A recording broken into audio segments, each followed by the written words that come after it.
Yo, yo, yo, yo, yo. This is another episode of the number one hip hop podcast in the game. This is the Weekend Rhyme. I'm your boy, RKY, aka Ron. Here is Leroy Green. And also, we got Super Duper in the house. Today, we got a jam packed show. It's our year end wrap up show. We're going to break down the top albums of 2025, the top songs of 2025, the biggest disappointments, the biggest achievements, who was hip hop's MVP. And we're going to take a look to 2026 to see what we're looking forward to in hip hop. So 2025 had some big things. We saw the return of Versuz. We saw the return of Versuz in Las Vegas at Complex Con with No Limit versus Cash Money. And speaking of that Versuz, I think they took some of our swag because I think us three, we did a show with Servan. Shout out to Servan. We did that in the beginning of the 2025. Folks is clowning us on other pods. Like, why y'all doing No Limit and Cash Money? And lo and behold, one of the biggest events of 2025 had the internet talking was No Limit versus Cash Money. So we were a little bit ahead of our time on that one. But it was a big year, fellas. So I'm going to ask the panel, I'm going to ask my comrades, start off with Super. What's the biggest moment for you in hip-hop in 2025? For me, I got to go with, that's a hard question, to be honest with you. I was thinking about a lot of moments, but which one would I say is the biggest moment for me? Or your favorite, moment, your favorite. Well, I'm going to give you three. I'm going to give you three of my favorite moments. That was one. So I'm going to go ahead. No Limit versus Cash Money was definitely one of the highlights of the year for me. Just dope to see Master P get up there, represent for that old No Limit. You know, man, we did do the show breaking down No Limit versus Cash Money. I've been always a No Limit soldier, so I had the No Limit side from the beginning. So that was one of my highlights. It was good to see them brothers get up there and do their thing. It would have been great if it was in New Orleans. We all know that. So that's one of them. Number two for me, though, I got to go with the Mobb Deep album. For me, it was just good to hear Prodigy voice again. The album didn't disappoint. It turned out to be dope. It was a good send-off and kind of like a final farewell that Prodigy kind of deserved. And it felt like a little bit like closure. So that was another one. And the Clipse album, man. The Clipse album rollout was another one of the big highlights of the year. All the interviews, like every interview they did was pretty different too. I mean, they didn't get asked the same question a lot of times. They might have talked about the beef over here with one interview. Then they talked about the album and the music over here with one interview. They talked about how they recorded the album and being in the Vatican or whatever in one of the other interviews. So I like the rollout, and then the album didn't disappoint. So those are my highlights of it. Yeah, the rollout made the album. The rollout is the reason why we consider the album important. Now, people ain't going to agree with that.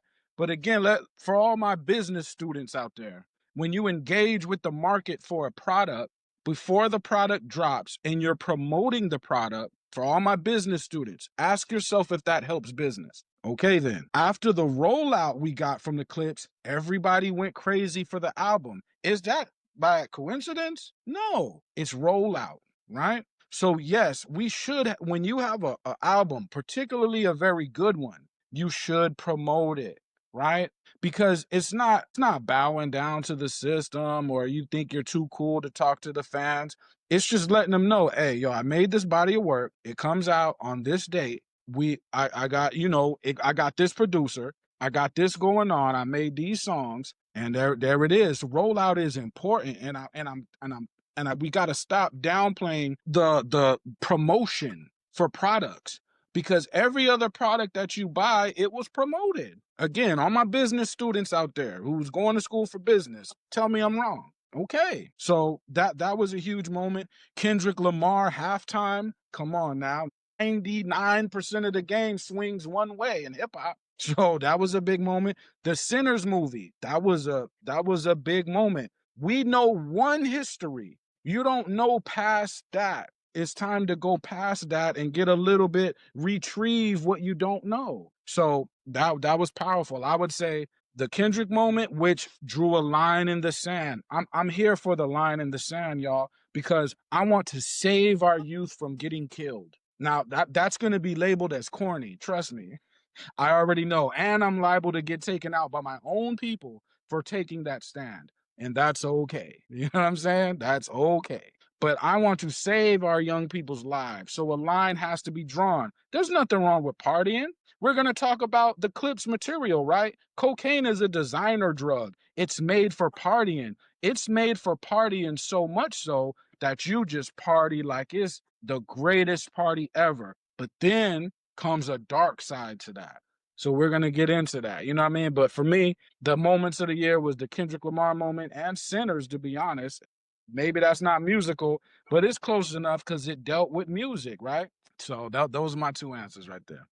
And for me, I think the biggest moments of 2025 for me was exactly was the Versuz between No Limit and Cash Money. You had two of the most important labels in hip hop history and also in the South. You know, being from the South and coming up during that time, knowing the impact of No Limit and Cash Money and what Master P and what Baby and Slim did was good to see it get appreciated in real time. And I also thought there was a bigger appreciation from Master P and how dope he was. I'm gonna get into a little bit of Master P and a little bit more on the show, but just seeing Mia X, seeing Silk, you know, see Murder's locked up, Mystical's incarcerated, seeing Fiend out there, just seeing P in his element. P approached that versus like a battle. He approached it like an athlete. You know, a lot of people don't know he did spend some time in the NBA, had a scholarship at the University of Houston. He approached the versus like a battle. He was at a well organized unit, and it just showed people how many hits that they had. And when we first did this a year ago, my thought process was a little bit different. P and No Limit made a lot of songs about life, and they had the hits too. You know what I'm saying? They had the club records too. But and apart from BG, because I think a lot of people think, well, you know, yeah, you got Magnolia Shorty, you got UNLV, and you got the Juvie party records, but Juvie and BG had some introspective records. You know, BG more than the most. But I think it was a real good showcase to see Master P in his element. A lot of people started recognizing, man, they got a lot of firepower, and I think they Ron, let me work just add they to work what you- Cash Money. Go ahead, Sue. I just want to add a little bit of some seasoning to what you just said about Master P. I was watching a couple of interviews. I seen this a couple of years ago, but it was Mac and I want to say Fame in one interview. But they said every single verse you ever heard from Master P was a freestyle. So that's another thing. Like, even though Master P wasn't, you know, he might have not have been the most lyrically technical rapper, but the way that he spit that real shit, it was really from the heart. And I'm more impressed just hearing that. Like, Master P was actually freestyling like that. Like, he wasn't really even writing these raps, that he wasn't even taking it as serious as people was really taking rap at the time. But when you really listen to Master P, he really spitting some game, he's spitting some truth, and his stories hold some weight. So it's impressive just to really know that Master P was freestyling like almost every song that he ever made.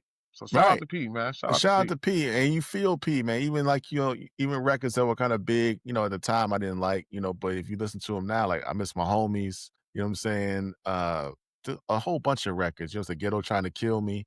It's a Heaven for a Gangster. Just all of these records that you listen to P spitting some real, and you can hear the realness in the record. I'm gonna get into Master P a little bit later when I go through I'm gonna give you a little preview on my top 10 list. You're gonna be surprised what's on my top 10 list. I'm gonna show P some love. But yeah, man, it was just, I think that was the biggest moment for me in hip hop was the No Limit versus Cash Money joint. Another big moment for me.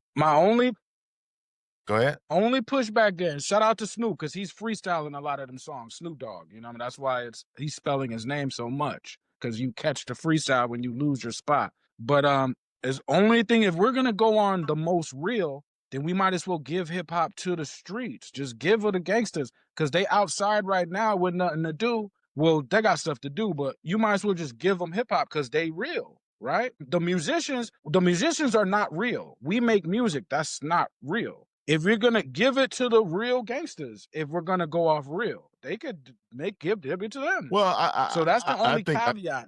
You know what I mean? I think P was the epitome of a success story out of the streets, because P was an entrepreneur. He was, you know, being out in Richmond, California, and coming up in the Bay and learning some of that game, taking up some of the game from some of those old school players that was out there in hip hop that was in the Bay Area. Then he was also educated. He went to the University of Houston. You know what I'm saying? He understood business. He played basketball. He was an athlete. So he saw different structures of organizations from a business perspective. But how real is real? But I mean, if you listen to his music, I mean, it's super. You can speak to it because I know you kind of came up with it as long as with me. If you listen to Master P's records, you know what I'm saying? There's a lot of reality and a lot of cautionary tales of the street in his music. It's just not glorifying street culture. He's actually giving up in jewels, you know, in his music about how to navigate the streets, what he lost to the streets, how you can build a successful empire by learning from the street and then surviving the street. You know, I'm trying to think. My other favorite moment, I enjoy seeing hip hop kind of rejoice and get excited about the Nas Primo project. That was one of my favorite moments of the year. Although I didn't, you know, rate the album as high. I don't think I have it on my top 10 list, but just seeing the hip hop community engaged, having conversations, being excited about an album, that really made me excited for 2025. That's one of my favorite moments. There's a moment we've been waiting for a very long time. So yeah, those are my two favorite moments in hip hop in 2025. No, that's what's up. Yeah, all that. Yeah. So now we're going to segue into the top song. So Leroy, we'll start with you. Your top. Hey, well, you don't think if we're gonna go with the top moments, we might as well go with the disappointment? Okay. You know what? I did have that on my list. You know what that was? I did. My phone. My phone, guys. I'm looking on my iPad and it's kind of glitchy. Yeah, we do have the biggest disappointment. My biggest disappointment. I'm gonna go. I'll jump right into it. Super. My biggest disappointment of 2025 was we did not get the J. Cole album, The Fall Off. That's our biggest disappointment. Biggest disappointment because I thought we needed a big album. We needed a big album, and I don't think we really got one this year. I think this year in hip hop was like, I want to say a boring year, but I would say it's like Tim Duncan and the Spurs winning an NBA championship. So it's like the Lakers or the Lakers with Karl Malone, Gary Payton, Shaq, and Kobe versus the Detroit Pistons, and the Detroit Pistons winning champ. It was exciting. It was cool. We watched it, but it wasn't a big event. You had Kendrick and SZA. You think J. Cole gonna do that? To me, when Kendrick's got the game and he has the game for right now, it just, it's like Tim Duncan. It's greatness, right? Quote, it's greatness. Jim Jones said the same thing. Jim Jones and Conway said the same thing, and I'm saying, for everybody that's mad at Kendrick, y'all all make music. If you want to make fire music, why don't you make it, Jim Jones? It's like Karl Malone's one of the greatest NBA players of all time, but that wasn't exciting, So I wanted to see the fall off. I wanted to see J. Cole talk that talk that he was talking on First Person Shooter. That he was talking on Red Leather with the Future record. I wanted to see him talk that talk he was talking on that joint we had with Benny the Butcher. I wanted to see him talk that talk that he did with Yachty, that feature run he had. I wanted to see that. I wanted to see the fall off, man. But that was my biggest disappointment. Also, Supreme Clientele 2, I had big hopes, and aspirations for that project because I'm a big fan of the first project.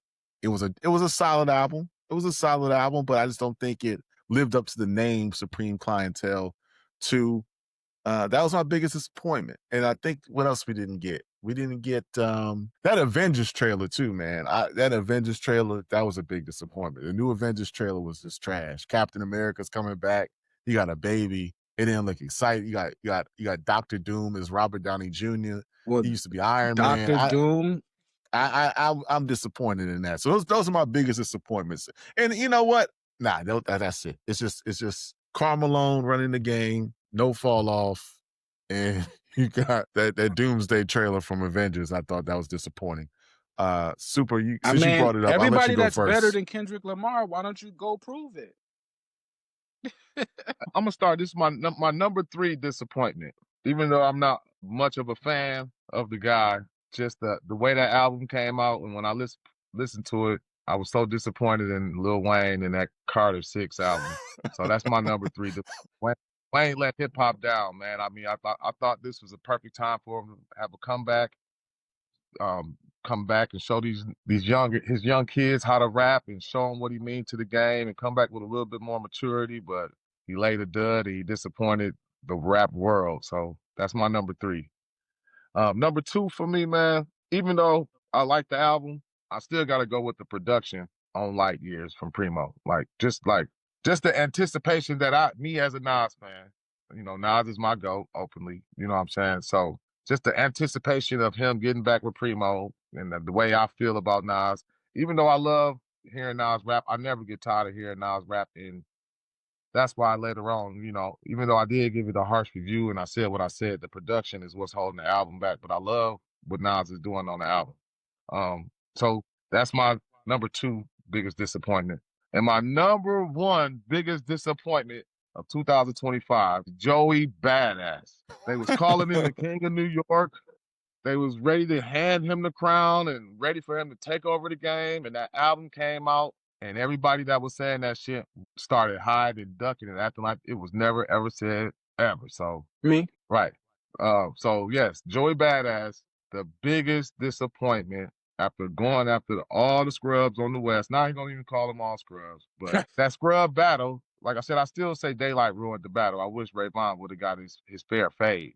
You know what I mean? But after doing all that damage to them, dropping some dope songs in the middle of all that, and just laying the dud of an album that just came and went without nobody even talking about it, and they just snatched the crown off Joey's head real quick. So Man, my only disappointing moment is Drake, man. Drake, you're supposed to be better than everybody else, right? That's what's said. You're better than everybody. So how you let Kendrick just stomp your head into the concrete? And I don't know. And you Leroy, did that you're to not, yourself. come on, Leroy. First, hold on. Use this opportunity. Ain't that last year? So that's who last won? year, damn that So now. who won the battle? Are we still? That's last year. Okay, so that's the year before. Okay. So this year then is the comeback, right? Because you were saying Iceman. So that's the comeback, right? So the comeback wasn't really much of a comeback. So you're tougher than everybody, right? You're better than everybody. So I wanted to see. I just wanted to see, since that's your claim, and I'm not seeing that. That's all. That's all. It's impossible to be disappointed by Drake, man. Well, yeah, I think Leroy used the opportunity to shit on Drake, but let me give you a retort on that. I'm not a Drake apologist.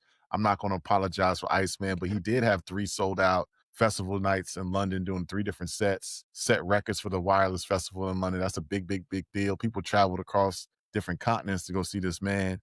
He also went platinum. He went platinum with Party Next Door. Did he not? That's a big deal to Kendrick Lamar. Drake going platinum is something to be bragging about. This is like, but Super, they said his career was over. They say his career was over. Neither one of y'all even brought Drake up. Why were you? I didn't bring it up. How could I not bring him up? How could I not bring him up? And y'all lying, because you ain't disappointed in Drake, because you don't even like Drake like that. And Ron probably should have been, because Ron is more of a Drake fan than he really I ain't no Drake fan. I ain't no. He's more of a Drake fan than he want to let on. I actually believe that Drake does have the skill that he says he has. Honestly, I believe he has you a that rapper, skill. Leroy. Don't stop lying in the public. No, I'm being for You real. don't respect Drake because you a rapper. You write your own rhyme. Don't this, man. Don't lie to the internet right now. You know don't like Drake. You don't respect Drake. Don't respect his pen. You don't. No, I have no dog in this. Let's talk about Drake, bro. I have no dog in the fight.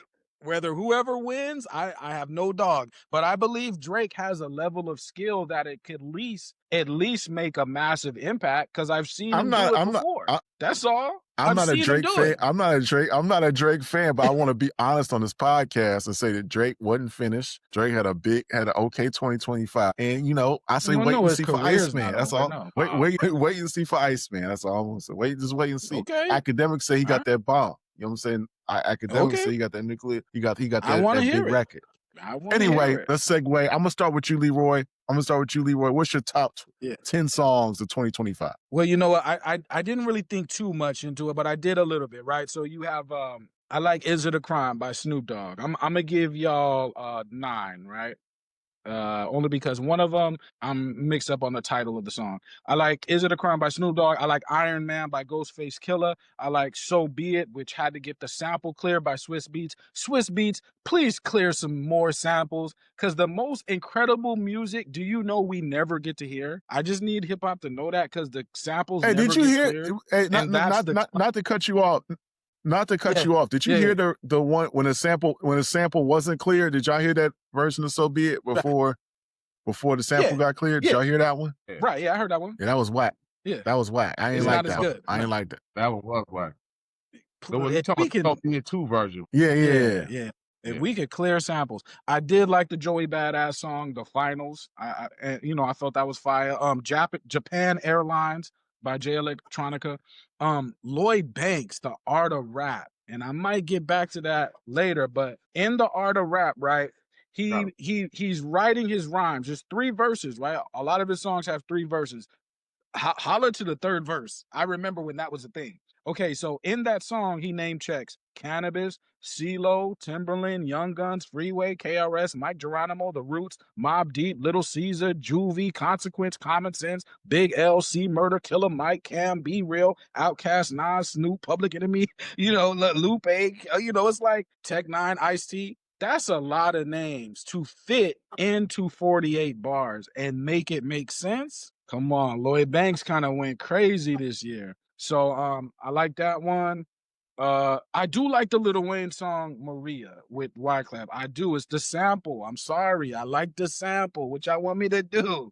You know what I mean? And Superman from St. John. That's a great song to me. I gotta keep it a buck. You know what I mean? I like the beat on Fashion Killer too by Jim Jones. I ain't gonna lie.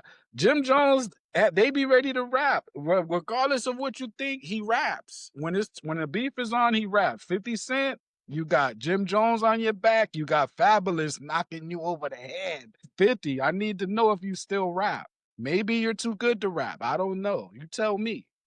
But Fab is on your head and Jim Jones. Okay. So those are my songs that I like, man. Straight up. All right. So before you go, I'm going to go ahead and give you my list real quick. And you at your close. And make sure you hit like and subscribe. Let us know in the comments which list you thought was best. We'll put links in Spotify to all these songs that we cite here today. Let us know if Super had the best list, if I had the best list, or if Leroy had the best list. I think I had the best list. But number one, I'm not going to go in particular order. I got 2 Larry June, 2 Chainz, and Alchemist songs on my list. It's a preview for the album talk. I got LLC and Bad Choices. I think LLC was one of my favorite records of the year. That beat is just so my wife told me to play it on repeat on vacation. It's just so smooth, so player, so chill. You know what I'm saying? When 2 Chainz is talking, so even when Larry June is spit, you know what I'm saying? It's just like, he got his pistol in his wifey name, you know what I'm saying? It's just some real player shit. And I don't think 2 Chainz gets a lot of credit for some of the jewels that he drops. And it goes back to our street discussion.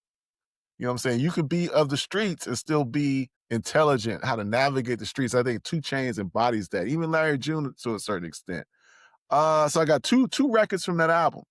Life is Beautiful. LLC, Bad Choice. Mobb Deep, Infinite. I'm going to talk about this in the albums. I want to talk a little bit more about it, but I'll give you some kind, Taj Mahal from that record. Is a timeless record. I think Prodigy, if you listen to the record, it still seems like Prodigy is still amongst us. And this is one of the most, and I was telling Super this in a previous discussion. We listened to this Infinite album by Mobb Deep and records like Taj Mahal and others. It sounds like Prodigy recorded it while, he's still here. It sounds kind of timeless. It doesn't seem like it's been patched up. It's one of the first posthumous albums I can think of where it just sounds kind of current. It doesn't sound pieced together. It sounds like a real album that he would have made had he still been amongst us in the flesh. The Undying, Conway the Machine. We just talked about this album on the last show. That's one of my favorite records on the CD. Not the CD, on this album. I think he just dropped the Diamonds record with Rock Marciano. He got a video for that. It just came out. But the Undying, I think the beat production on that was real slick. Key Glock, Watch the Throne. Shout out to Memphis, Tennessee. Key Glock, Paper Route. You know what I'm saying? That record, if you didn't hear Glockavelli, the whole album from top to bottom, one of the best albums of 2025. Watch the Throne, real Memphis type shit. Real Key Glock is sliding on the record. Very underrated MC. I'm going to go with So Be It. The sample got cleared. And we talked about this on a previous pod. It gives me Watch the Throne vibes. Kind of segue from Key Glock's Watch the Throne to So Be It, another Watch the Throne play. Still a phenomenal record. I think Pharrell, Malice, Pusha really got off on the joint. The visuals were dope as well in the video.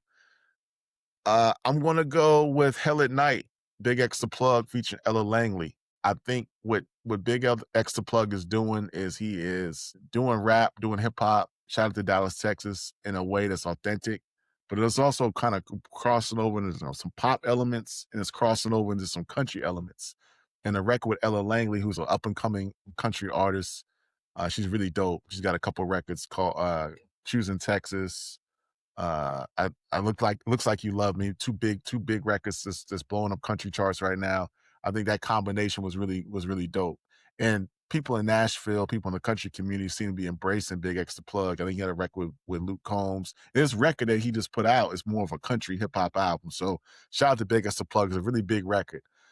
You Ain't Got a Chance, Big L and Nas, one of my favorite records of 2025. Nas sounds like he is 19. I don't know if this is an old verse, but he sounds nothing like he does on Light Years on that record. He sounds like he's just an assassin attack mode. I want to say, go after Big L. I want to say he's rapping like not Illmatic Nas, but he's rapping like, he's rapping like after Illmatic. You know what I'm saying? He's rapping. It was written like Silent Murder. It was written shootouts. He's like shootouts. I'm thinking of the record. Shootouts Nas. You know what I'm saying? The way he slided on the track. In my last two records, I would say for me in the top 10 would be Back to the South, Zillionaire Doe. Shout out to Dallas again. Dallas is coming up. I got Atlanta on my shirt, but watch out for Dallas. Watch out for Memphis. Coming for the number one spot. Zillionaire Doe, they use a sample, Stunting Like My Daddy with Lil Wayne and Birdman, and he had a guest feature from Yo Gotti on the record. I just like it, He's talking that player talk. A lot of folk, you know what I'm saying? He's a get money rapper, you know what I'm saying? Kind of, he says money stack high to God's knee. Then he say he doing deals. He's stunting like he doing deals with the Chinese. Like he's funny, witty, spitting street talk rap. And this is not no particular order, but I want to say my number one record of the year. Shout out to Master P, Back Down on the No Limit Forever mixtape, 5K mixtape, Back Down Memory Lane. If you hear that record, he's really kind of giving you perspective of how he came up. You know what I'm saying? He saw his cousin go to jail for stealing a sandwich out of Winn-Dixie. 14 years old, he saw his partner get killed. He had hoop dreams and he started riding with killers. And he's giving you a perspective of the streets, how to navigate it. Like how he went to the streets and how he got out of the streets and what caused him, the pain that it caused. So that's just a beautiful record. If you hadn't heard the whole mixtape, we're going to talk about that in a minute. But this record was phenomenal. So those are my top 10 records of the year. What y'all think, fellas? Am I missing something? Am I crazy? Dope list. Oh man, I'm not sold on Zillionaire Doe yet. And no shout out to Yo Gotti. I'm about to call him Young Gotti, like corrupt, but Yo Gotti. But Yo Gotti working with a lot of money over there, man. Y'all always stunting about how much money y'all got, and I respect it. Trust me. But Yo Gotti, I know y'all make real records too. I need to hear some tell me about life, okay? Yeah, I mean, if you listen, we know you rich. We know you rich. Yeah, he said he just, he's on the verse on that Back to the South. He's saying, he just broke up with Angela. He's single, and he buying Birkins, and he left crazy. Angela out here on the street for me. He going crazy. He said, I don't like what he said on one. I think he might be alluding to the Dolph. He said he thought he went down on a. He said he goes like this, but he survived. You know what I'm saying? He said your boy took the Relax sting. On the ain't beef, one of mine. So I don't know if I like that. You know what I'm saying? But but shout out to Zillionaire Doe. Super. What's your top 10 of 2025? All right, man. Y'all ready for the list, man? Yeah, let's go. Y'all know I do this list thing, but I want to start my list off with a disclaimer for my number 10 song. All right. This song is not a song that I'm personally playing in my car. It's a song that I love to hear when I'm out in the club, when I'm outside, when I'm traveling, when I'm somewhere. I travel a lot. Y'all know I'm outside. So I'm still up in the clubs. I'm still in bars. I'm still outside. I got to give it to Cardi B every time. That song is like the female version of Tear the Club Up. When you play that song in Milwaukee, everybody that females get to standing up on chairs, tables, on top of the bar. They get to dancing, twerking, slapping. When I in tell Atlanta you that too. Song, I see the impact of that song, and the beat is hard. And shout out to Cardi for bringing the remix back. That's like the only song I can think of in the last couple of years that even had a remix with Jeezy and Lotto. So shout out to that song, man. Every time is a hit, man. I gotta give it to Cardi B on that. It's a song that when I'm outside, I love when they playing that song because I like to see the reaction from the females. And females love that song. So shout out to Cardi B for Airtime. So that's my number 10 song of 2025. Number 9, I'm going with G Herbo. Went Legit. That's a song that I just like. I keep hearing it. It's still one of them songs that still hasn't gone away. At least here in my city, we love G Herbo, like I said, man. And Went Legit is one of them songs that it's just been around since it came out back like 10 months ago. It's just been one of those songs of 2025 that's just been around that I hear for one and that I play. So shout out to G Herbo for Went Legit. Number 8, I'm going with Freddie Gibbs and Shangri-La. That's another one of my personal favorite songs off of Alfredo 2. I like the story that he's telling. I like what he's rapping about. I like how Freddie rapping on there. So shout out to him for that. Number 7, Bodie James, Fear God, off of the Conversational Pieces album that he dropped earlier in the year, featuring Conway. I love that beat, just the way that they rapping on there. Just the way it make me feel. It's one of them tracks that I had on repeat all year. Shout out to Bodie James and shout out to what Bodie been doing, man. I like his last couple albums. You know, he gonna feed the streets and he gonna overdo it with dropping albums, but he been doing a pretty consistent good job and everything been pretty solidly dope, man. So shout out to Bodie, man. He been working hard for 2025. He should be in everybody's MVP running somewhere down the line, one way or another. It might not be 1, 2, 3, or 4, but he could be 5, 6, or 7. So shout out to Bodie James, man. I recognize the work. Number 6, I'm going with Open Doors by Raekwon. I love that beat. I love that the way Raekwon rapping on there. That song sound like it could have easily been on the Purple tape to me. I like the way that Raekwon sound and the way he rapping. Like I just love the way that track sound. It's one of my favorite tracks on there. I could have easily picked On Murder, but I like Open Doors a little bit better. I mean, I'm gonna be honest with you. So shout out to Raekwon, man, coming back. Like Wild Corsicans. Right. Right. Had me playing that. I mean, and to the album, man. I think Raekwon album was real dope. It's one of the albums that I was proud of from them dropping on Mass Appeal. I think it's one of the best albums from the Mass Appeal run. So shout out to Raekwon, man. Number 5 song, and the only reason why this is number 5, this could have easily been like number 1 or 2, to be honest with you, but I'm going with So Be It, man. I think when I first heard So Be It, it just had me so geeked up and anticipating this album. Like when you heard it, you just knew that the Clipse was coming with a classic album. You knew that they wasn't gonna let you down, and it just had you so like amped up. I listened to that album on repeat so much that I'm actually tired of the song. So I mean, I played it so much, I'm tired of it, and that's how good the song was. But I can't disrespect where I can't forget how much impact it had on me throughout the year. So it had to be number 5, but it easily could have been number 2. Number 4 for me, I'm going with Mobb Deep, Pour the Henny featuring Nas. Another one of them tracks, like when I listened to that song, man, it felt like Prodigy was in the backseat chilling, rapping. Like me as a Prodigy fan, I just loved the way Prodigy was rapping.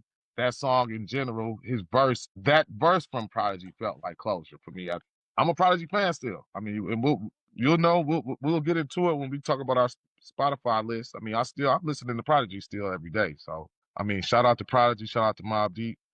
Love that track. It's damn near sad to hear it, but like I said, I love the track. And when that album came out, I think I played that song like on repeat till I went to sleep, to be honest with you. Like, so love that track. Number 3, going to Larry June and 2 Chainz with Bad Choices. Another one of the songs that when I first heard this album, and that's why I like to try to keep a little time stamp through my playlists and all that, like because when Larry June and 2 Chainz dropped this album at that time, I think everybody that heard it was like, yeah, this is album of the year. I don't think nobody was saying that it wasn't album of the year at the time. And now I see that it's not even making a lot of people's lists, and I think that's kind of phony, to be honest with you. But you know, the time has gone by. But at that time, Larry June and 2 Chainz had the hottest album for a while, to be honest with you. So shout out to Bad Choices. That song was hot as hell. Number 2 for me, I'm going with the Clipse and FICO. It's another one of them tracks that I just love the way that Stove God sound on the hook. I love the story that they're telling. I love Malice verse. Like Malice verse, when I first heard that, like gave me the chills. Like I ain't even gonna lie. Like it was just like damn, like it was like I just was very impressed with his verse. I had to keep replaying it and keep replaying the song and keep replaying the song. I like the beat. I love the story, man. Like they did a great job with that track.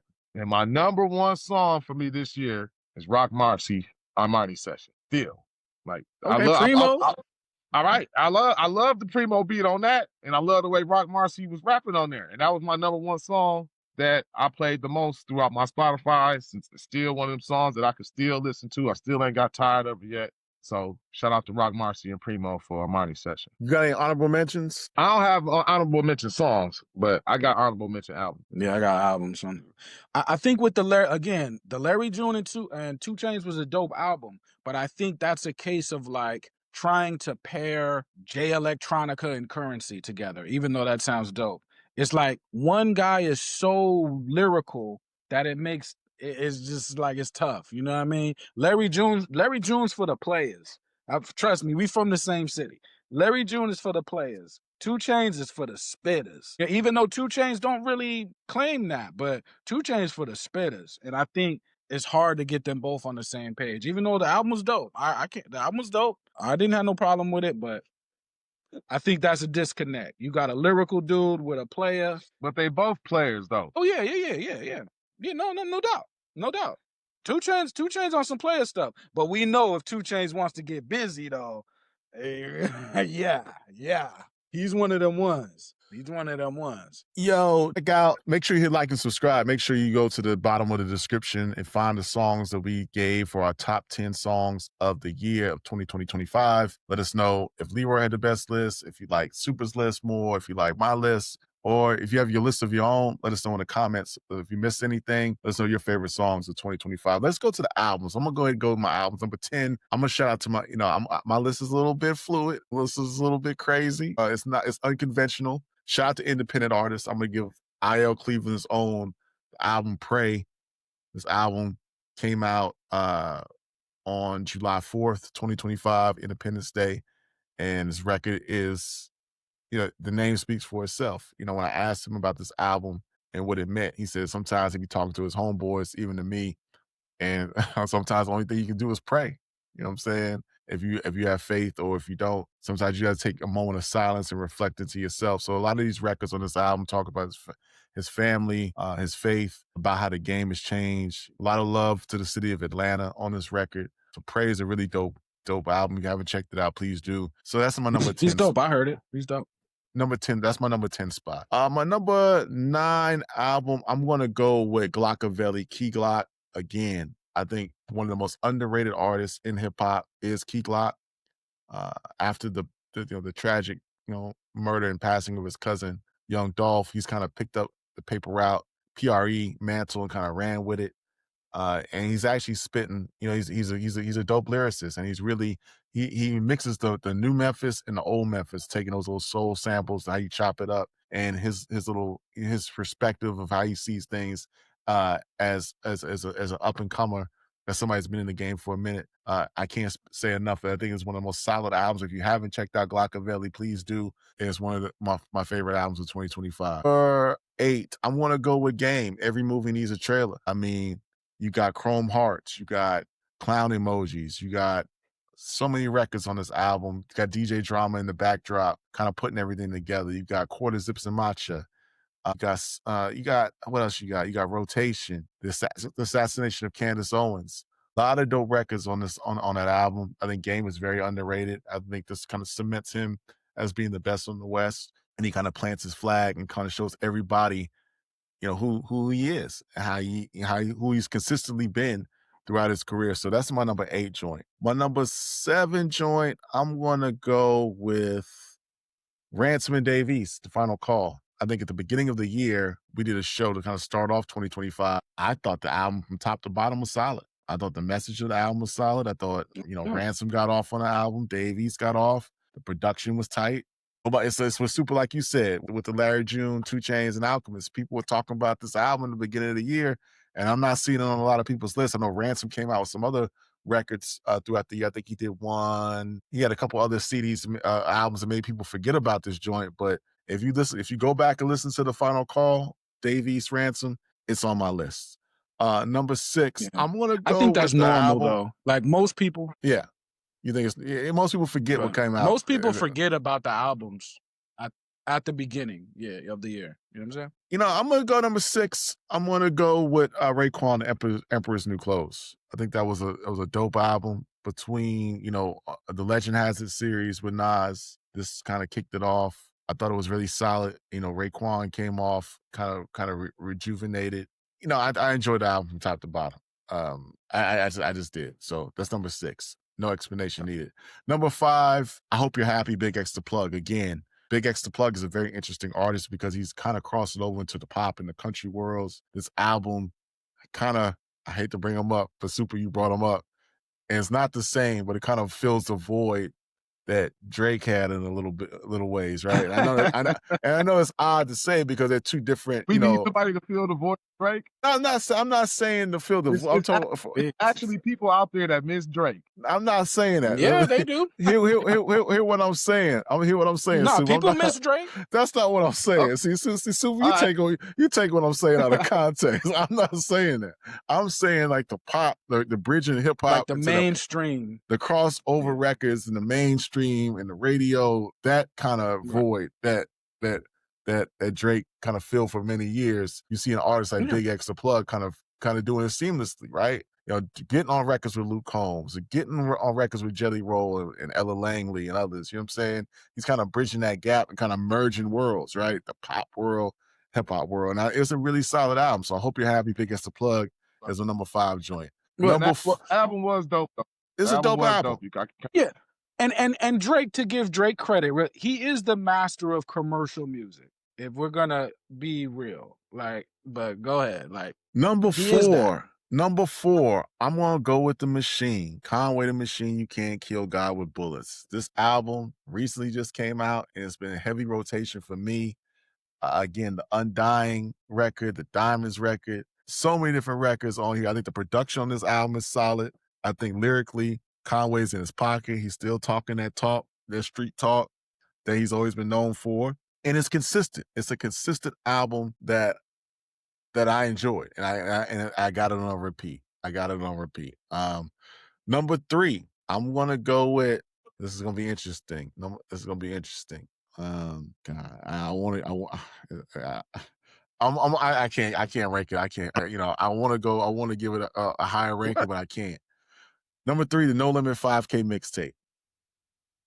No Limit 5K mixtape. People are gonna clown, and I don't give a damn. You can clown all you want, but most people that's clowning didn't hear the record called The Mob with E40. Most people didn't hear Back Down. You know what I'm saying? Most people didn't hear the joint with Gucci Mane. Nobody heard the record with Jeezy. You know what I'm saying? Nobody heard the record with Nipsey. So the record is a dope project from top to bottom. If you haven't heard it, before you start clowning in the comments, say Ron is tripping, and Ron think it's 1998, 1997. No, I don't. Check out the No Limit 5K mixtape. It's my number 3 project. It's my number 3 record of the year. It's in my rotation. You know what I'm saying? And I think it's dope. Number 2, I want to say Mobb Deep to Infinite, and I'm gonna say what I said again. This is one of the first posthumous albums we got. We got some from Pac. Now the Pac ones maybe, because Pac recorded a lot of music, so some of that seemed kind of like natural. They wasn't kind of patched together. So let's take Pac out of it. But you had the Tupac and the Outlaws album was great though from Tupac. The Tupac and the Outlaws album was Still I Rise was great. Right. Then you have Born Again with Biggie. That sounded like patched together. That didn't sound real. You had a lot of like the Big L stuff. Some of this sounds kind of patchwork. But this album to me was one of the first posthumous albums that I heard that the artist still sounded like he was still amongst us, and it sounded fresh, it sounded new. Maybe it's because of technology, and they kind of was able to blend sounds and blend levels together where the technology has advanced so much where it can sound seamless. But from production perspective, Havoc and Alchemist got down on this record, Pour Out the Henny, Taj Mahal, a lot of records on this joint, and it sounds current, it sounds fresh, it doesn't sound dated. It doesn't sound like they just pieced together some random stuff. It sounds like Prodigy was still in his pocket, still in his booth. And to me, one of the best albums of the year. And number one, I didn't fade. I didn't fold. Go back to the old podcast. Listen to what I said at the beginning of the year when this album dropped. The best album to me, my number one album of 2025 is Life is Beautiful, 2 Chainz, Larry June, and The Alchemist. You got classic records on here. Bad Choices, LLC. Production is smooth. This is a record you can play with your lady. You can play with your kids. If you're cleaning the house, if you're going on a drive, if you want to talk about business, you want to talk about money, you want to talk about some player shit, hustling shit, you want to just chill with your lady, some romantic shit, some game spitting, some street shit. This record is for you. It's flawless to me. And it sounded like a natural combination. When you first heard about it, it's like, well, if you knew Larry June and you knew 2 Chainz, you probably thought, just thinking conceptually, these people could mesh together as artists. People was like, I don't know how this is going to work. But man, it worked flawlessly with Alchemist in the pocket. I hope you see another one. And I don't think they toured this joint. Did they tour it? I don't think they toured this record. Did they? I don't know. Let me know in the chat. Maybe I missed it. But I don't think they toured this record. Not really. But they did a small little, they did they did some press on it. They did some, they did do a couple of interviews. They did some press on it, but they did $1 million worth of Game, and they did some other stuff. But to me, that's my favorite record. So just because stuff that comes out early. See, we really get into this, right? When we speak on something, I want to speak on it correctly. I don't flip flop. I said this before. This will be the album of the year, and nothing has changed. Now, you might say some glaring omissions from our part. I don't have Clipse on my album of the year list. I don't, and y'all can get at me in the Clipse comments. Is crazy. To me, I heard it like 2 or 3 times. I just didn't. I can't be fake. I didn't come back to the record like that. You know what I'm saying? I respect it. I didn't come back to it. It wasn't a record I came back to. You know what I'm saying? I thought, to me, and I think I said this on our earlier show, to me it sounded kind of Watch the Throne-ish, a little bit. And it's just, I've already been there, done that. So I just didn't go back to that. And then Nas Light Years is honorable mention. I thought the record was executed well, but some of the music I just don't see myself revisiting. So those are my top 10. Leroy. Fire. Top 10. Okay, let's get into it, man. My list, I take pride in my list. I'm not going to lie to you. Every year I make a list. For those that know, if you follow me, but I take pride in my list. But anyway, so I can't see myself. Oh, there we go. Okay. So Evidence, I got Unlearning 2. LA, it has its, sunny side and its movie star side. Evidence represents the rainy side and the real LA. That sound, the way he captures that, beautiful to me. The horns on Future Memories with Larry June, fire. Conductor on there, Stay Alive, fire. The visuals, the way he shoots music videos, that is what LA feels like. It's fire, man. The song with Alchemist, also fire. And the top seeded classic West Coast joint. He just is real LA to me, because when you think of LA, you think of movie star stuff. You don't think of like the real LA.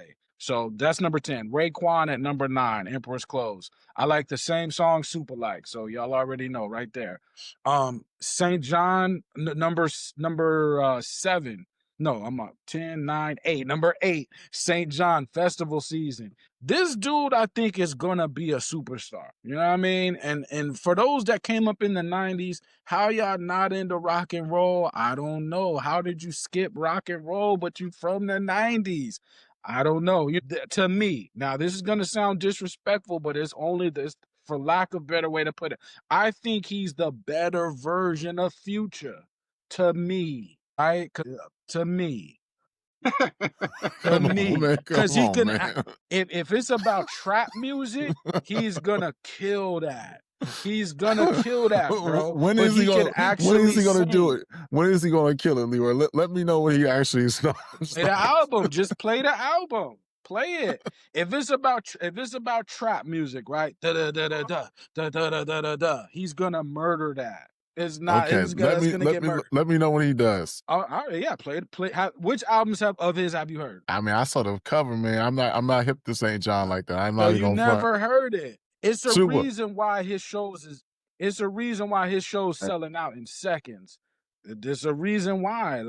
It's a reason why Rockefeller stamped him as the artist to watch. Like that's their artist. Like that's a rock boy.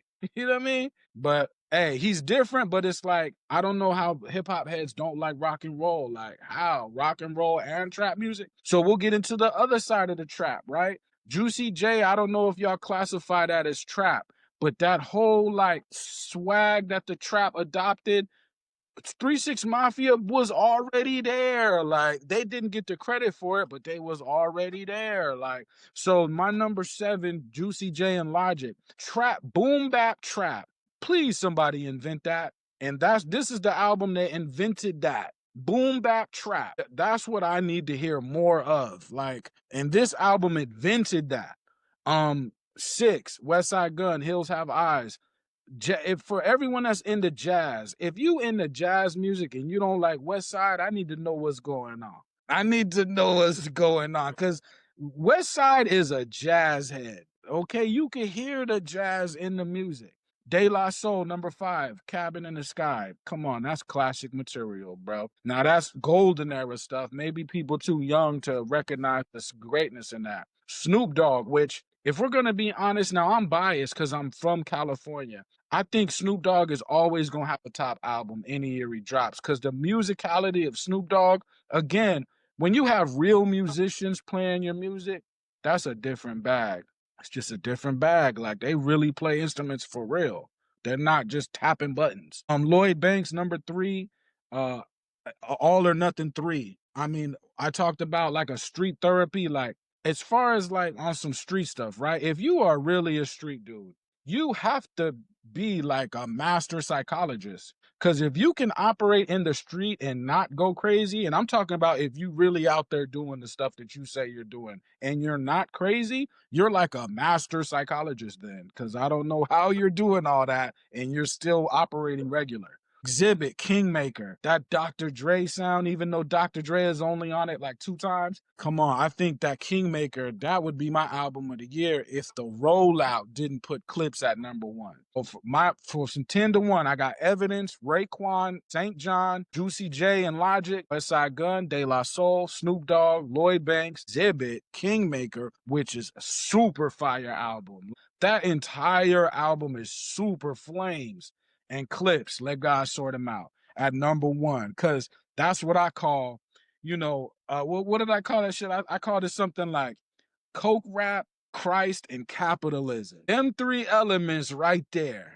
Really, I think Coke won. If it's about Coke versus Christ, if somebody tell me if I'm wrong, but that's number 1. You know what I mean? Well, I don't know about that. I don't know about. It sounds like you enjoyed the Kingmaker album by Exhibit a little bit more than you did the. Man, my whole I broke down the Clipse album. In my view, in the street, I think cocaine beat Christ. Now, if I'm wrong, then I want to see Christ represented more in music, because everybody here grew up in the church. Come on now, I'm black, y'all. I know y'all grew up in the church. Quit playing with me. But where is Christ in the music? Like, where? Jesus walks by Kanye. I can only get. Come on, man. That was like a million years ago, and that Jesus was fake, Peace. Jesus Peace by Game. Kanye was faking. What you talking about? Jesus Peace by Game. What you talking about, man? We know cocaine really won, though. Out here in the streets, cocaine won, and capitalism is right next to it. So if I'm not clowning, I'm just saying, if we all know, right? If we were raised to believe that Christ is the ultimate power, show me. I'm not saying he's not, because I believe that probably is true, but you gotta show me. You can't just say it. You gotta put it in the music. And I don't think Malice. I don't think Malice won that battle. I think Malice, he kind of put Christ to the back burner a little bit. And I was a little disappointed by that. But the challenge of that, right? There's a challenge in standing next to Pusha T and say, okay, I'm gonna push this Bible. You push the kilo. I'm gonna push the Bible. We gonna see who's stronger, right? I think the kilo won. I gotta be honest. Run them off real quick. The JID, God Does Like Ugly. That was impressive album from him. I haven't been like majorly much of a big fan of his before this, but this album was nice. I like a couple of the tracks that I definitely saved. Artistically, I think it was one of the doper albums of the year. After that, I gotta go with everything down there Bodie James did this year. So shout out to Bodie James, but specifically Criminally Attached is a dope produced album. It's one of the best projects that if I had to pick one, I would probably pick that Pacific one, even though he's done he's probably done 10, 15, 10 albums this year, and they all decently dope. But that Criminally Attached was produced the best for me, and I think it was dope. Another honorable mention, this is my last one. Che Noir and Seven the Genius, Desired Crowns. Dope album from two females, pretty much going back and forth through the whole album. Nice production, nice song content, just dope. So shout out to Che and Seven the Genius and Desired Crowns. That was definitely a dope album. So shout out to them. All right, number 10. I'm going with Nas and Light Years, man. I know I was hard on it, but I'm a Nas fan, and I know me. And just since the album came out, I mean, I've been listening to it still on repeat. It's growing on me more and more. And just for me personally, like I said, I know even though I had a bad reaction to it, and I put the Primo production as a disappointment of the year, I still love the way Nas is rapping on here. I still love the way Nas is holding it down. So even though Primo slightly disappointed me with the album, I still love the album. You know what I'm saying? So that's 10 for me. Number 9 is an album that I'm gonna put everybody up on. That if you ain't heard it, it's Young Roddy's album. Young Roddy, The Company You Keep 2. They dropped The Company You Keep 1 earlier this year, and that was a dope album as well. But The Company You Keep 2 is really dope, man.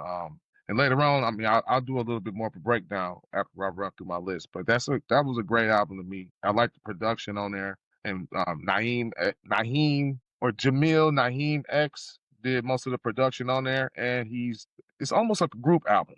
So I would consider this a group album. It's the only group album that I would consider that even of quality that came out this year, from top to bottom. And it's just a dope ass album. The Company You Keep 2. Number 8, I'm going with Raekwon.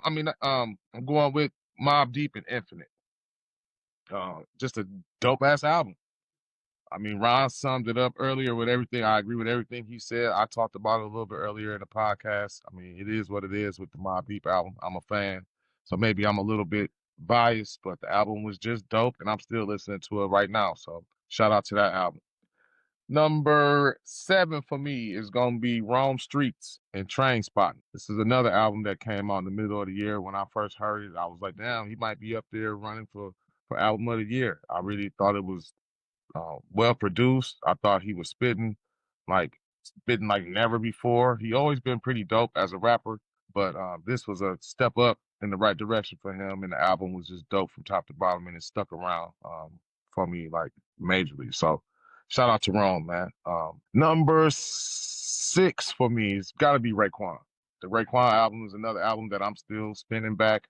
Like I said, I think it's possibly, I mean, I already have it on my list above the Nas Light Years. I think it's possibly the best album out of the Mass Appeal Legends run, and just a dope album that, you know what I'm saying, it's the album I'm proud of as a Raekwon fan and as a Wu-Tang fan, and because how Supreme Clientele was such like a disappointment to me, I was happy to see Raekwon kind of like shine. Like, even though, you know, I personally might like Ghostface a little bit better than Raekwon overall, but Raekwon held it down with the album. So shout out to Raekwon.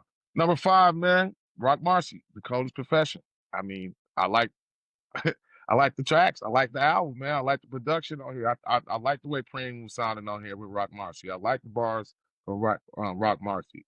Travel Fox, Prayer Hands, Armani Section. I mean, I can keep going on. I think the album is pretty dope. Might be a little too short, but being short might be the best thing for the album because of the Preem production. So I think that Rock Marcy picked the right amount of songs to do with Preem to make the album successful, and it's been an album I've been bumping all year. Number 4, and I feel guilty about this, and even with putting the Nas album on here. So the Nas album and the Conway album. I got Conway Bullets You Can't Kill God Bullets. I got that as number 4 because of how impressed I am with it right now. But I don't like putting albums that drop in December on my top 20 on my year list. I think it's kind of cheating. It's cheating your ears a little bit. You know what I mean? And like me and Mike D, shout out to Mike D, we was having a conversation about this. It should almost be a cutoff, like an album should almost have to be out for at least 60 days, 30 days or something like that before like especially if we're gonna be doing lists and dropping and saying what's the albums of the year. I mean, I think Nas might have cheated his way in a little bit right now, and Conway might have cheated his way in a little bit because it's so fresh and it sounds so good right now. But is it gonna last long? Are the songs gonna stick like the Larry June did, or like the Alfredo did throughout the year, or even like the Raekwon did? I mean, I think that it's almost cheating dropping the album in December and then getting considered for album of the year. But that's a whole nother subject, man. Number 4, Conway, You Can't Kill God with Bullets. Number 3, I'm going with Freddie Gibbs, Alfredo 2. Another album came out in the middle of the year, still bumping right now, still been on repeat, still dope. So I mean, it's earned its keep. Dope ass production from Alchemist, fire album, man. Plenty songs. I mean, I could have put Gas Station Sushi on my list for the songs of the year, or even I can't think of it right now. Whatever. Anyway, I'll come back. I'll say it if I can remember. But anyway, that's my number 2, or that's my number 3. Freddie Gibbs, Alfredo. Number 2, I'm going with Life Is Beautiful, Larry June and 2 Chainz. Ron, I mean, you're right. When I first heard it, it was album of the year.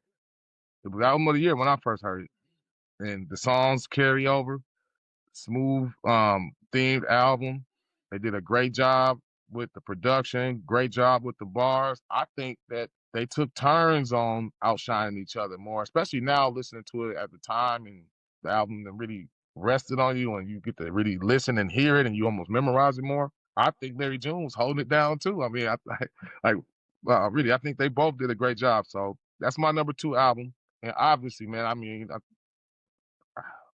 got to give it to the Clipse with the Let God Sort Them Out. I mean, the album didn't disappoint.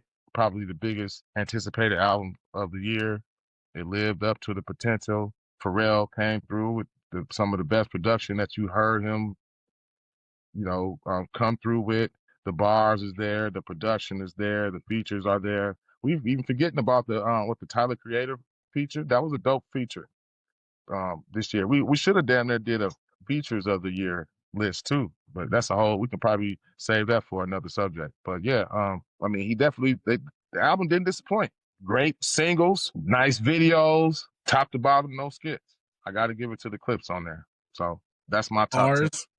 That's my top 10. Bars was crazy. Bars, right. They throwing triple entendres around like it's nothing. Not double entendres, they throwing triple entendres. Every bar is something like that's like, wait, hold on. That's hard to do, man. You know what I mean? That's hard to do. Like to rap like that, it's like. So. Back to what I was saying about these songs that drop in December, right? Honestly, maybe the Che Noir and 7 the Genius, really probably should have made my list. I was listening to it for a longer period of time. It sat with me for a little bit longer. Maybe the JID should have made my list. I was listening to it for a little bit longer period of time. It's been sitting with me longer, and it's carrying over. It's lasting. So that's why I wanted to bring them up as honorable mentions. And I think that, the Conway, maybe it's because it's so fresh and so new and it sounds so good right now. Same thing for the Nas, but I agree. I agree with you to a certain extent, but you can just hear the Conway joint. If it came out early, it still probably would have made the list. You know what I'm saying? Just, I don't think it's recency bias because I think it just sounds it's such a dope album. If it would have came out in January, February, I believe it still would be on the list, on your list. But some people are really good at rapping, so it's like Conway and Nas, they're gonna make it.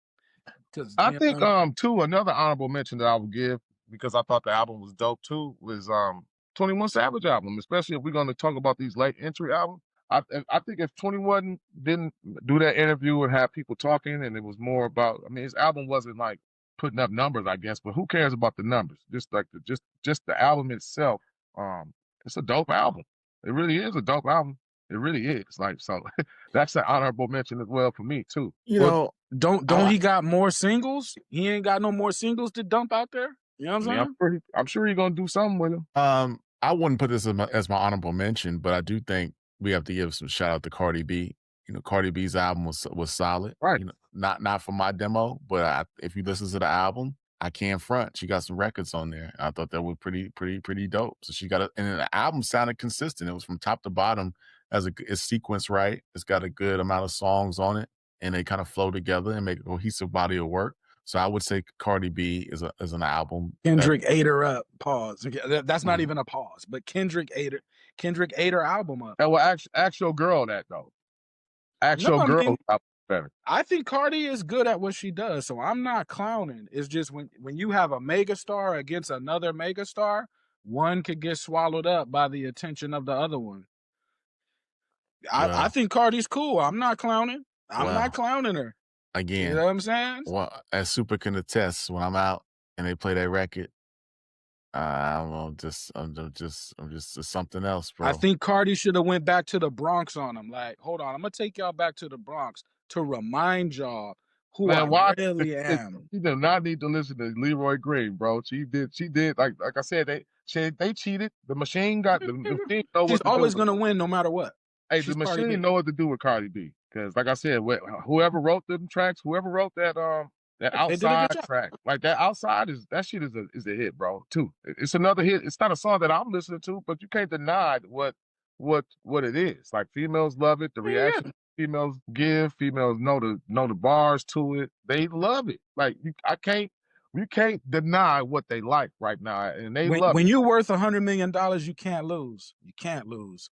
You know what I mean? It's not even just about the money. It's about the label, and every employee is depending on Cardi. And they're gonna make sure, and I'm not saying that her own skill is not involved. She has her own skill. But when the whole company is depending on you, they're not gonna let you fall, because if you fall, the whole label could fall. You know Another honorable mention on my list. Another honorable mention on my list. Another honorable mention I forgot. It should have. It really, and I apologize to Metro. I profusely apologize. This should have been easily on my top 10. The Metro Boomin album. That that album. That if you see this shirt right here, the album represented Atlanta. You know what I mean? It represented what Atlanta used to be. It was fun. It was records for the ladies. You had Dro. Young Dro got off on the album. That was a very, very slick album. I listened to it. I dropped my daughter off and got her set up in her apartment. I rode 8 hours just listening to the album. I didn't listen to the album 8 hours. Don't get me wrong. But I heard the album two or three times. It was a really solid album. If you grew up in that era, you would understand. You would understand. Hey, you know what's funny about that album, Ron, that you bring that album up? It's such, like when it came out, everybody was talking about it. Oh, I feel like such a throwback album. It's a throwback album, right? Metro made like the most 2025 song on there with that "Take Me Through There, Take Me Through There." That's like, that song is so 2025. It's ridiculous. You know what I'm saying? Right, shout out to Metro. You're right. My thing with Atlanta is this: where a lot of the most educated people in the country are from. Where is the music that speaks to that? Where is it? Y'all are smarter than ID, man. Y'all smarter than everybody else. You're more intellectual than everybody else. You the children of Martin Luther King. Where is that at? Can I get some of that? Listen to JID. Listen to I would say listen to Future. I got one guy. Future. I gave you two. I don't know if Future is what we're talking about. Just listen. You know what I'm saying? Future. Listen to get out of the club. It's listen to 21 Savage. Get out of the trap. Get out of the trap. Listen to trap music by T.I. Listen to T.I. Listen to trap music. Get out of the trap.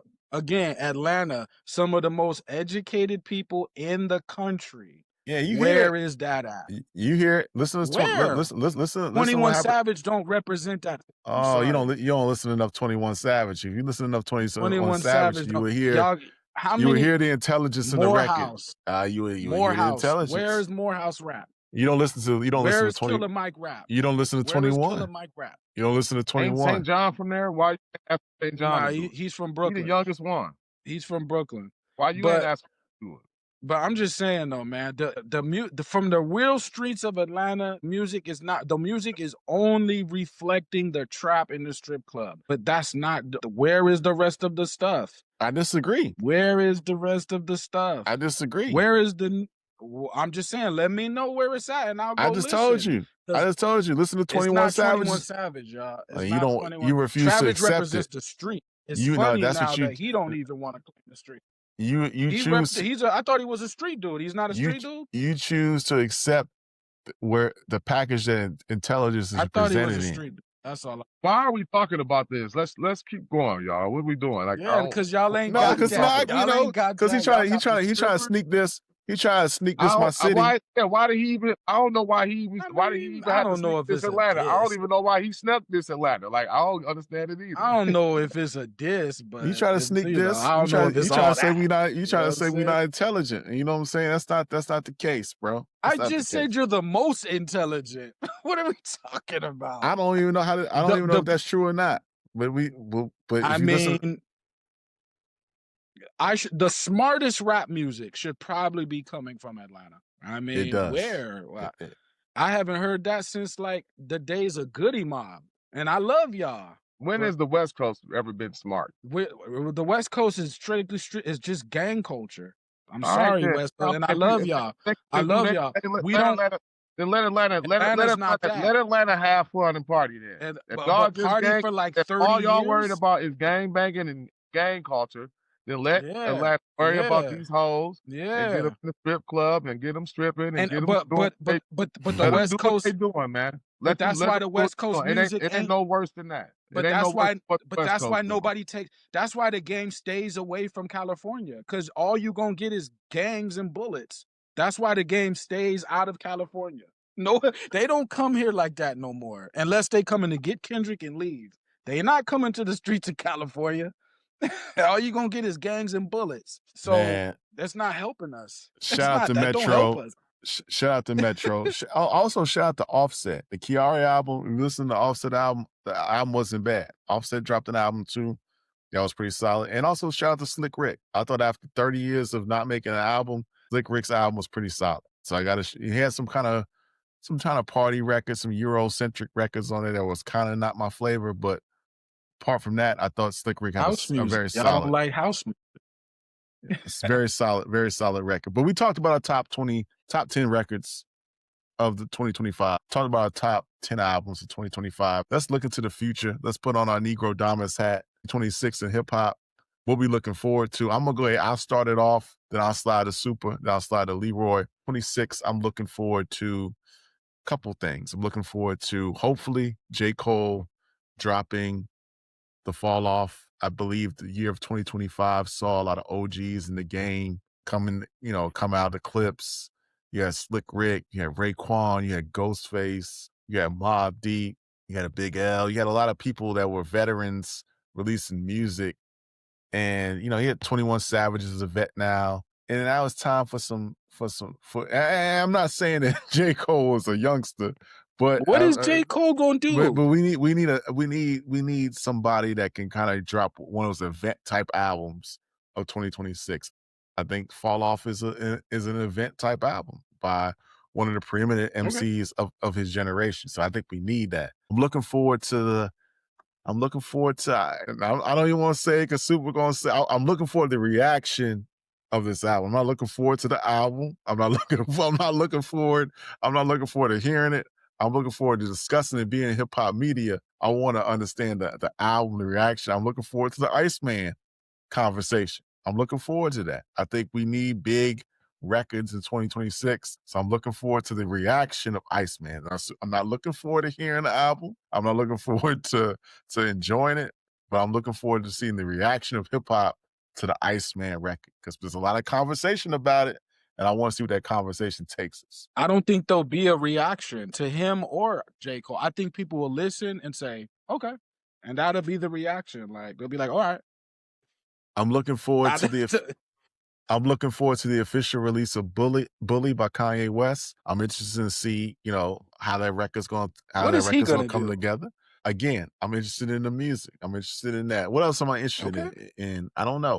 I don't know if there's any collaborations that's coming out. I don't know. But I think those are the three things: the Bully album, the Iceman reaction, and hopefully the Fall Off will come. Apart from hip hop, I'm looking forward to the World Cup, one of the biggest events in the world. Will be coming to a city near you.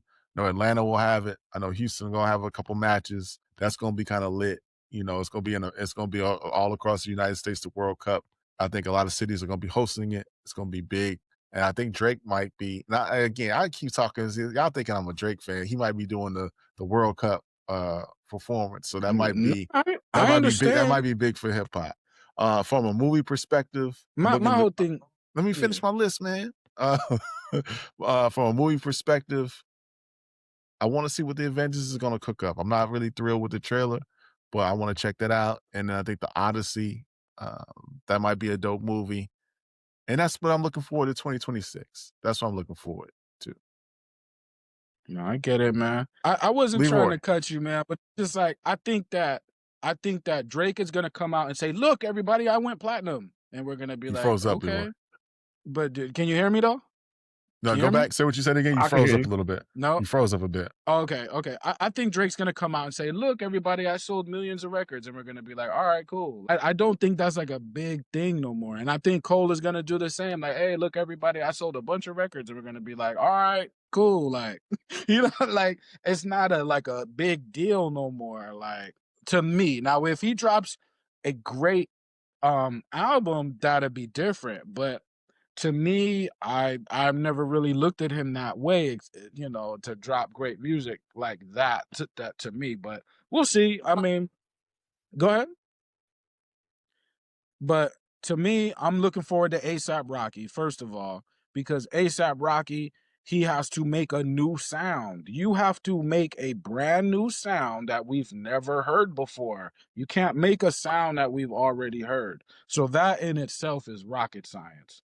Because that's ASAP's job, is to make new rap music that we've never heard, in case people don't know. I'm looking forward to that. I'll look forward to the Two Chainz and Static Selecta. I'll look forward to Ab Soul. I'll look forward to Beanie Siegel because he's gonna have his voice is gonna sound like it used to sound with with the AI. I'll look forward to Big Sean and the Alchemist. I look forward to Busta Rhymes. I think I'm like the only Busta Rhymes fan left. But that last album, that Extinction Level Event 2, I don't know how that's not a fire ass album. Like, I don't know how you listen to Extinction Level 2 and not think that's fire.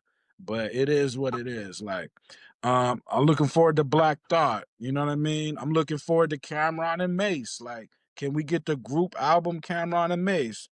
I'm looking forward to that.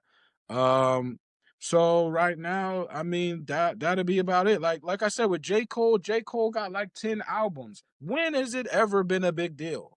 Like, what album was a big deal? You know what I mean? So, I mean, it's a big deal in terms of like the college girls will have something to play. So yes, it's a big deal for the college girls.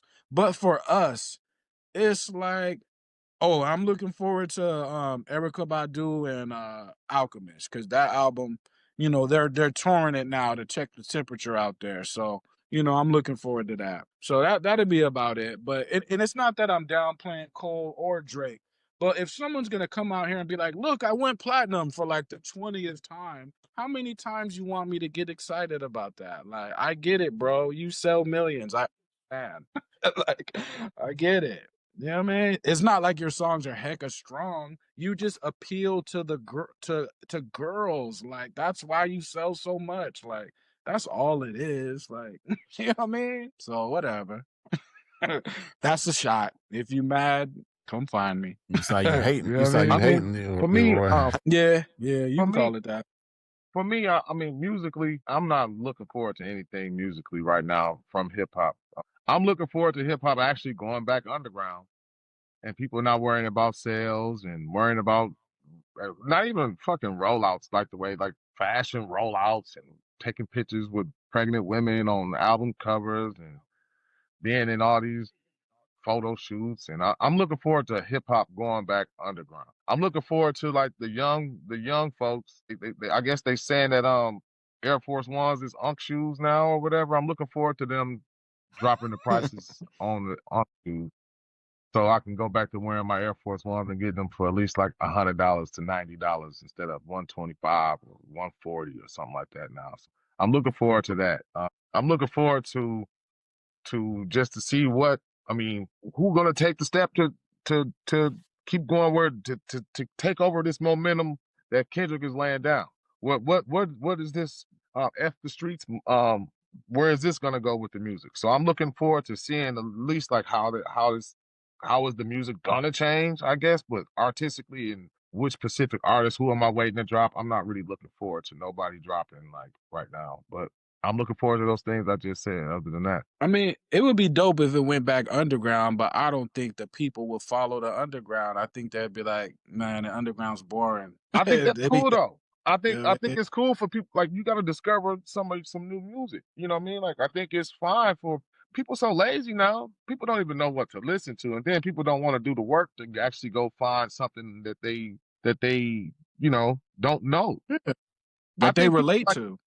like I think even for me, surprisingly, and I'm not saying like I'm always been like this as a hip hop fan, but I put that Young Roddy album on here on my top album of the year list. It's a good ass album. If Fire. you're not like really out there and into underground music and like really into like finding good music, people ain't gonna know nothing about this. They won't know nothing about the album. You know what I'm saying? And that's I think people need to get back into like actually really liking rap and liking hip hop and not waiting for them to like force feed you some mass appeal, no pun intended, no diss to Nas, Yeah. but some type of mass Commercial. produced, commercialized. These dudes, a underground artist, that they writing their shit. They ain't got no ghostwriter. You know what I mean? They really serious about their bars and about their lyrics and about their content. They serious. They not they not tainted by the machine yet and trying to be forced to make a hit or forced to make something for the ladies or forced to do whatever. They actually making and doing what they're supposed to do. So I think that people that really like hip hop and really love hip hop get back to finding dope hip hop that you really like. We say this every year, but I think this is damn near what I said last year. Find the hip hop, find the rap that you like. I mean, that's our job. That's what we should be doing. You know what I mean? And really at this point, I'm glad that we are who we are, you know what I mean? Because it's obvious that Leroy, you like who you like. So a lot of your albums that's on there, people are gonna be like, what's that? Who is that? What is that? You know what I mean? Right, right. Some of the albums that I got on here, even though I got a lot of the typical albums that are, like the mass majority of us, especially as hip hop fans, are gonna like. But, You got some I do like the 21 Savage album. I do like the Che Noir album. I do like the Bodie James album, and the Rome Streets album. You know what I mean? I don't know. I just think that we have a responsibility to keep the culture moving, keep originality, and finding who is really dope out here. Who really dope? Who really putting in the I know work? what you mean. Who really doing this shit? So It's like when you used to go to school and be like, "Hey, have y'all heard this person?" And nobody in your circle ever right, heard of that person, and you like, "Yeah, I right, got some shit that's right, crazy." That like right, that feeling of having something that's crazy, and right, nobody at school got it. Like, go back to that. Like, find me the dude that's crazy that I don't know, and put me up on that. That's right, hip hop. You know what I'm saying? Like, that's hip hop. Like, find me the new stuff, like the diggers. We used to dig, like you all digging through the crates, you going under the shelf, digging through even through the 99-cent bin, people digging through there trying to find a rapper they never heard of. I found Ray Cash. Like, now, granted, Ray Cash had a big song when he first came out, but when by the time I got to it, I'm like, oh yeah, Ray Cash. You see what I'm saying? So it's like finding stuff. What happened to that? You know what I'm saying? right. What happened to that?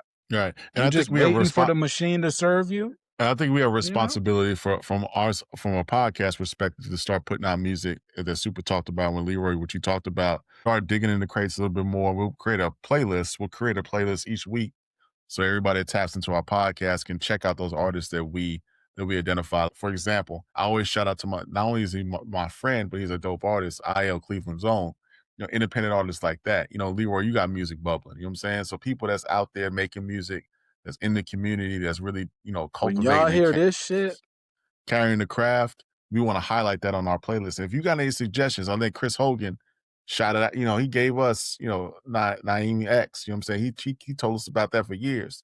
And now, Super is really starting to get into the music that he produced on this on this Roddy joint.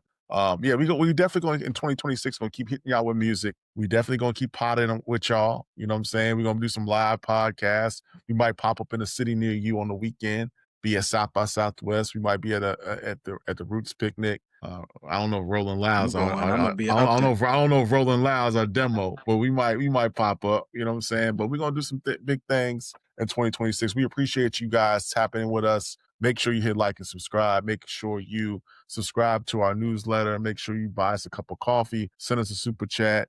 Leave a comment. Hit like and subscribe. That's the most important thing you can do for us. Wishing you a wonderful remainder of 2025, and may the 2026 be the best in hip hop. May it be the best year in your life as well. Any last things you want to say, Super and Leroy, before we get out of here? No, I mean, pretty much that's it, man. I mean, you know, hip hop ain't going nowhere, especially for the people that love it. So I think that I think we in a great place, man. We get to get. I hope some of these people leave the game. Like, honestly, to be honest with you, I'm looking forward to some of these guys giving up on rap and changing genres and getting up out of here. Like, for real. Like, leave hip hop alone. Like, go on over the country or whatever y'all gonna do. Just go on, get on, you know. So Right. No. My whole thing is just everybody just sound different. Try to make something different. Like I could see if we make the same type of songs over and over, and that's cool because I understand that we got to get our bread, right? You got to get your bread, so you feed the machine a certain style to get the bread, but throw in some different styles too. Like if people are trying to be different, I could really respect that. Like that's what I really respect when somebody try to do something different they ain't did before musically. Like just try it. The worst that could happen is somebody say, "Okay, I don't like that song." Okay, then you just make a new song. Like it's not a big deal. Like, but we should try to be different. Like I said, Juicy J and Logic. I never would have thought of Juicy J and Logic. Like that doesn't make sense. When I heard the album, though, I'm like, hold on, like I'm over here vibing with Juicy J. Like so just try to be different, man. It was because it was different, which is why I gravitated to it. You feel what I'm saying? Because I never heard nothing. Juicy J and Logic? What is that? So that's what I'm saying. Like, try to be different, y'all. Don't do the expected. You know what I'm saying? That's all. You know? No doubt. Well, y'all know the drill. Hit it, like and subscribe. Leave a comment. Tell a friend. You could be anywhere in the world tonight, but you're here with us. This was the year in 2025. We're looking forward to a big 2026. Find us on TikTok. Find us on Spotify, Apple Music, Amazon, wherever you find your podcast. We in here. Atlanta's still running this thing. Super Bowl coming up. We might put some money on it. That. Super Bowl coming. I got Rams and Bills Super Bowl. It's going to be a big 2026. We're looking forward to it. This is the Weekend Rhyme. I'm your boy Ron. Super, that's Leroy. We'll see you soon. Peace. Peace.